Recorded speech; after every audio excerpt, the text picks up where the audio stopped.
Merhaba arkadaşlar, hepinize sağlıklı, mutlu, güzel günler diliyorum. Bugün sardunya çiçeğinin bakımı ve çoğaltılması ile ilgili kısa bir video paylaşacağım sizlerle. Özellikle çiçek çoğaltmanın şu an tam zamanı arkadaşlar.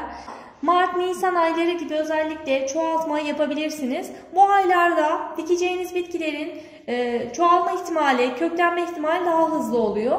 Yaz aylarında tabi biraz daha sıkıntılı oluyor. Bitkinin bakımı daha zor oluyor ve sıcaklıktan kaynaklı olarak köklenmesi biraz daha düşük oluyor, köklenme ihtimali. O yüzden özellikle bu aylarda bitkileri çoğaltabilirsiniz. Bunu geçen yıl yine video paylaşmıştım.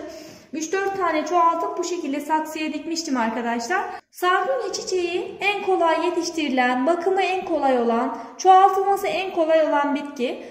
Ve en güzel özelliği de hastalıklardan çok etkilenmemesi.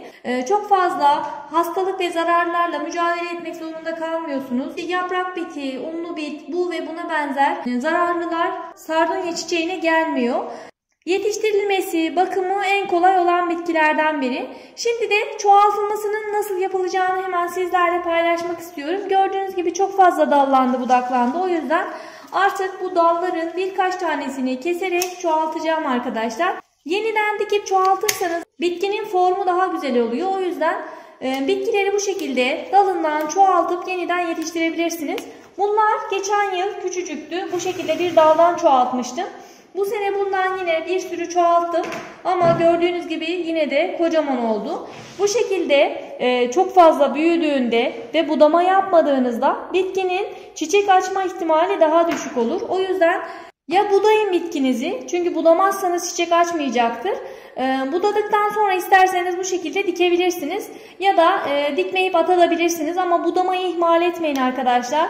Bitkilerde de ağaçlarda da her zaman budama yapmanız gerekiyor. Budama yapmazsanız bitkinin gelişimi yavaşlıyor. Siz budadıkça bitki gençleştiği için daha iyi bir şekilde gelişim gösteriyor. İsterseniz bu şekilde kopardıktan sonra toprağa dikebilirsiniz ya da birkaç gün suda beklettikten sonra toprağa da dikebilirsiniz. Ben genellikle çiçek çoğaltma işlemini bu şekilde direkt toprağa dikerek yapıyorum.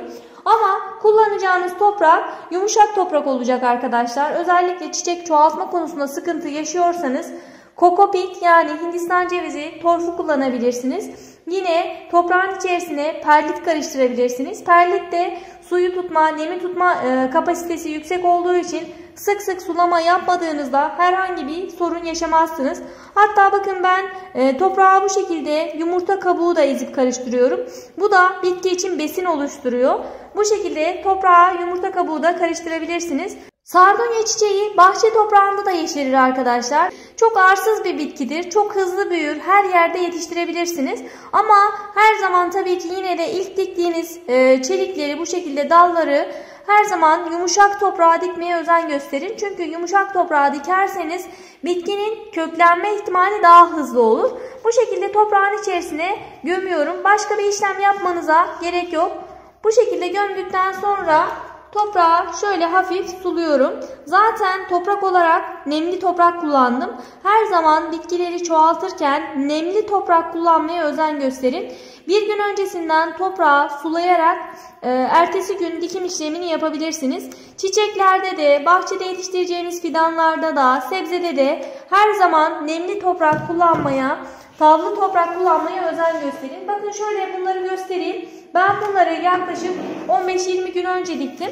Bu şekilde çiçek çoğaltma işlemini Şubat ayından itibaren yapabilirsiniz. Ama tabii ki bu biraz da sıcaklığa bağlı. Kış aylarında çok fazla soğuk olan şehirlerde Mart, Nisan ayları gibi, Mayıs ayları gibi yapabilirsiniz. Şöyle göstereyim, bakın şunu mesela, bu artık köklenmeye başlamış. Az önce baktım. Bakın kök çıkmıyor artık. Çektiğimde çıkmıyor. Artık bu köklenmeye başlamış, tuttuğu anlamına geliyor. Zaten ilk zamanlarda hafif böyle bir büzüşebilir bitki ama birkaç gün geçtikten sonra artık kendini tutmaya başlıyor. Zaten sardunyalar en kolay çoğaltılan bitkilerdir. Sardunyaları bu şekilde diktiğinizde biraz arada bir suladığınızda çok kolay bir şekilde yetiştirebilirsiniz. Artık gördüğünüz gibi tomurcuklanmaya da başladı. Bu aylarda tam çiçek açma zamanları. Çiçek açmasını da çoğaltabilmek için, daha hızlı çiçek açmasını destekleyebilmek için Bu şekilde arada birkaç tane dalını kesip çoğaltabilirsiniz. Çünkü kesmezseniz gördüğünüz gibi bu şekilde çok fazla kenarlardan çıkmaya başlıyor ve bu bitkinin çiçek açmasına, çok daha fazla çiçek açmasına mani oluyor. Çiçek açmasını desteklemek için budama yapabileceğiniz gibi bitki besinleriyle de destekleyebilirsiniz. Kanalımda birçok bitki besini mevcut arkadaşlar. Tariflerimi yukarıdaki linke tıklayarak ulaşabilirsiniz. Onları da değerlendirerek bitkilerinizin gelişimine destek olabilirsiniz. İlkbahar aylarında bitkilerinizin ne kadar çok besinle desteklerseniz çiçekleriniz o kadar iyi çiçek açmaya başlar. Özellikle köklendirme için de bu aylarda bitki besiniyle destekleyip bitkilerinizin daha hızlı köklenmesini ve bol bol çiçek açmasını sağlayabilirsiniz. Kanalımda çiçek çoğaltma ile ilgili birçok video mevcut arkadaşlar. Sardunya çiçeği çoğaltma, ortanca çiçeği çoğaltma, küpeli, birçok çiçeğin çoğaltılması ile ilgili kanalımda videolar mevcut. Yukarıdaki linke tıklayarak onlara da ulaşabilirsiniz.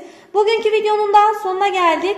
Çiçek ve bahçe bakımı konusunda elimden geldiği kadar videolar paylaşmaya gayret ediyorum. Siz de videolarımdan faydalanmak isterseniz kanalıma abone olabilir, bildirimleri açarak yeni videolardan sürekli haberdar olabilirsiniz. Başka bir videoda görüşmek üzere. Şimdilik hoşça kalın arkadaşlar.